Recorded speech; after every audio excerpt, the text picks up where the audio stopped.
this year for Women's History Month, I wanted to share one of our more recent collections. So you may not necessarily think that a museum would be collecting something that happened 10 years ago or 15 years ago. We tend to think of history as something that's 50 years old, 100 years old, 500 years old.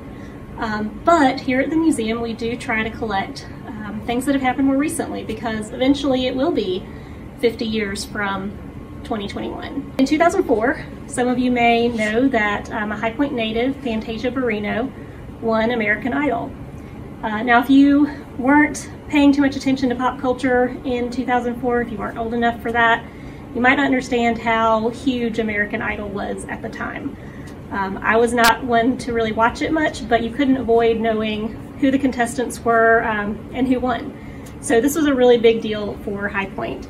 And as you can imagine, people in High Point and in the Triad were really excited about Fantasia's winning. So I've collected a few of our items here that relate to Fantasia. We have a couple of t-shirts, and sometimes we like to hang things like this, and then sometimes we will put things in a box. So there's a t-shirt from the Friends of Fantasia Club.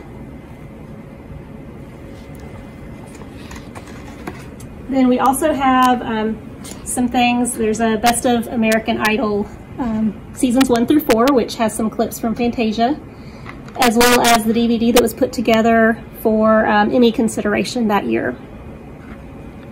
And then of course Fantasia appeared in a lot of magazines and other publications, so we have some of those. Those often told a little bit more about Fantasia's growing up years here in High Point.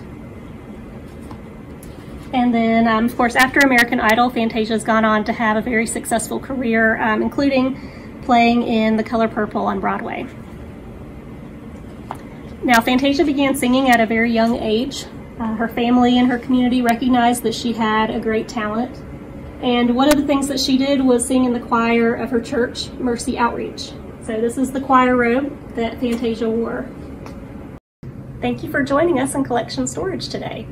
We look forward to having you again when we'll talk about some more fascinating artifacts.